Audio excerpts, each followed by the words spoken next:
The National Weather Service in Milwaukee, Sullivan has issued a severe thunderstorm warning for Racine County in southeastern Wisconsin, Kenosha County in southeastern Wisconsin until 12:45 a.m.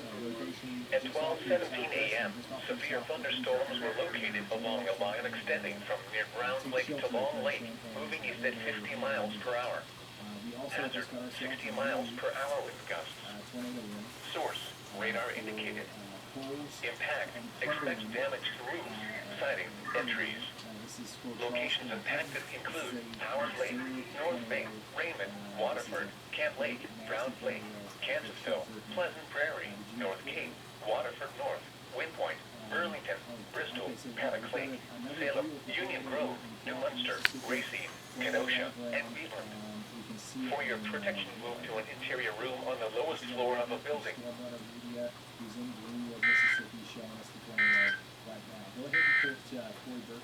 The following is a special marine warning.